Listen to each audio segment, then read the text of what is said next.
Hi guys, Daz at Race Centre here, and here we have Shane's 2005 ZX6, and I thought this was a great opportunity to talk about how having your bike properly tuned actually is not just good for peak power or horsepower numbers, it actually really can improve the handling of your motorcycle, particularly on a racetrack.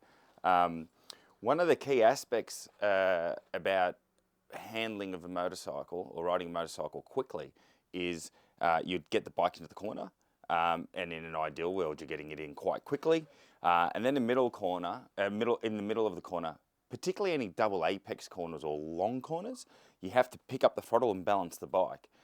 So you're getting quite hot, pick up the throttle, balance the bike, open up your exit, and then start accelerating out of that corner. So the way that the throttle feels or the response of the engine is actually critical, right? So if, I'm sure plenty of people have ridden bikes with abrupt throttles, and some people might not even know that they have a bike that doesn't have a really nice throttle. It's kind of like that if you've never flown in business class, you don't know what you're missing out on. But once you do fly in business class, or if you're ever lucky enough to, you're never going to want to go back to economy. And this is the same type of thing with having a properly tuned bike and a really nice throttle. So what we're going to focus on with this bike, because this is a good example of a bike that improves a lot with the tune.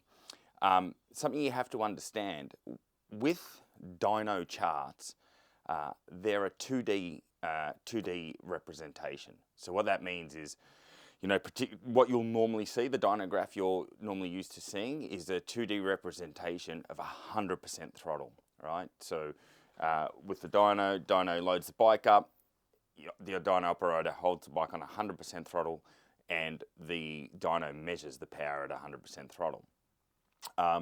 Now that's great for getting, tuning the bike and showing how much power it makes, but you don't ride it like that. You don't just sit in a corner with a completely closed throttle and then hit 100% throttle. You pick up, like I said, you get into a corner, pick up the throttle, balance the bike, steady the bike, then you start accelerating out.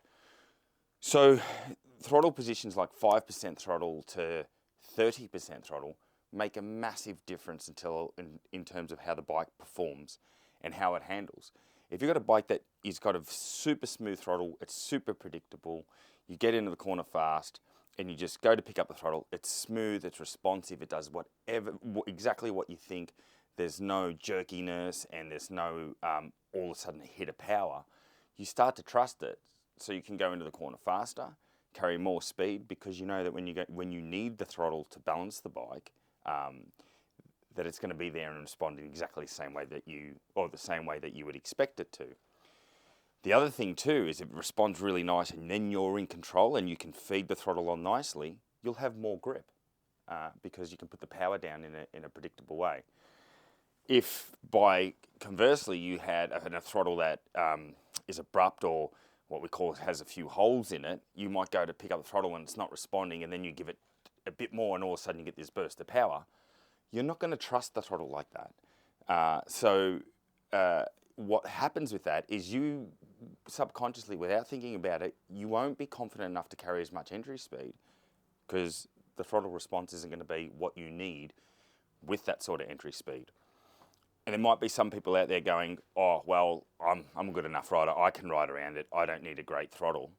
Well, if that's what you think, imagine how good you could ride with a really great throttle. So super important to have the bike tuned in the lower throttle positions, and it will really help the handling of the bike. It'll improve how well the bike steers mid-turn. So if you pick up the throttle nicely, the bike's balanced, then you can predict and open up the corner and you can control the power delivery. The bike will handle better mid-turn, accelerate better, it will turn better on the throttle, and your lap time is going to be a lot better. So if we look at the graphs, what I wanted to show you was, if we look at 10% throttle, 20% throttle, and 30% throttle, you'll see the significant improvements we've made at 10 and 20% throttle with this bike. And that's just through much better fueling. And that's and that's the area where bikes particularly are quite lean. It's difficult to show sometimes with some bikes the real world power improvement by just that 2D graph we talked about earlier. Whereas you see with these graphs and the power spread, and we're focusing here on 10% throttle to 50% throttle, typically a track bike like this, you might be picking up the throttle to 600, so mid-turn, 9,000 RPM or 10,000 RPM. And you can see that before the tune, with 10% throttle, the bike couldn't even run to 10,000 RPM. Even with 20% throttle, it would not run to 10,000 RPM.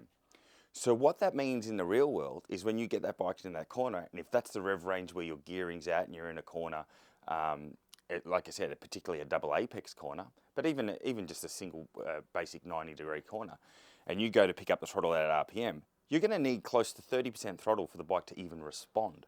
And what that feels like when you ride it, like I said, you're not probably focused on it so much, but what it is, you're going to grab the throttle and it's got a hole in it, and then all of a sudden it will respond.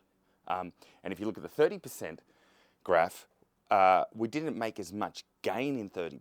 So it's still quite strong at 30% before the tune. So what you're going to have is a hole and then all of a sudden power. And that's where you get your abrupt throttle from. So the power delivery will be abrupt, and you can't trust the bike. You can't really trust a bike like that or ride it as fast as you could ride a bike with a smooth, predictable throttle.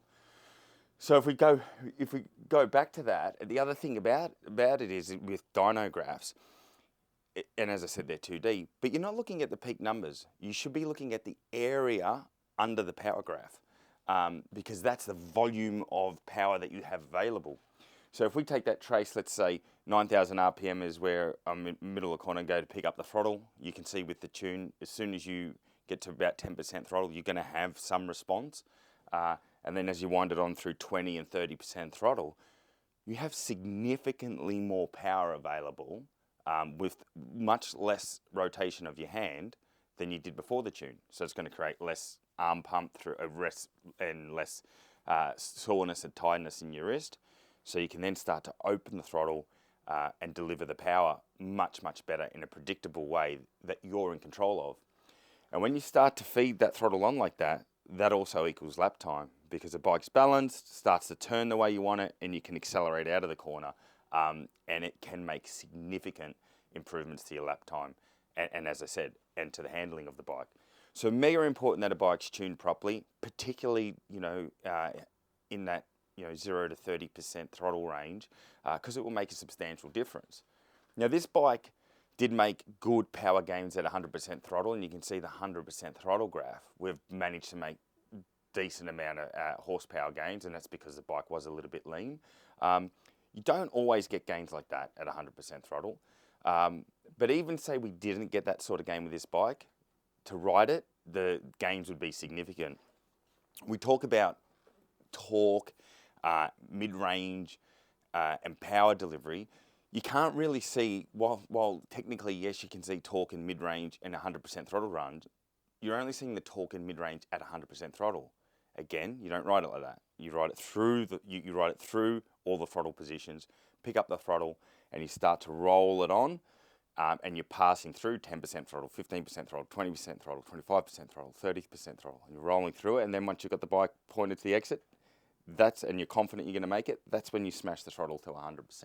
So, sure, the 100% is important, but all that other stuff is. So what we're talking about, what you're really feeling when we're talking about torque and mid-range, is you're actually feeling all that progression through the smaller throttles. And you can see by the graphs that with this tune, the bike's going to feel significantly better picking up the throttle and that initial part of the acceleration. So as a rider, you'll feel a lot more than just 100% throttle, 5 horsepower gain, for example, suggests. You almost feel like the bike's got 15% more power, because in those smaller throttle positions, it really does. And focus on the area under the graph, like particularly at like 20% throttle, and the RPM we're talking about, say 10%, 10,000 RPM at 20% throttle, the power improvement's huge. It's nearly 50%. So and as you wind it on, you'll notice all that. So really important to have your bike tuned properly.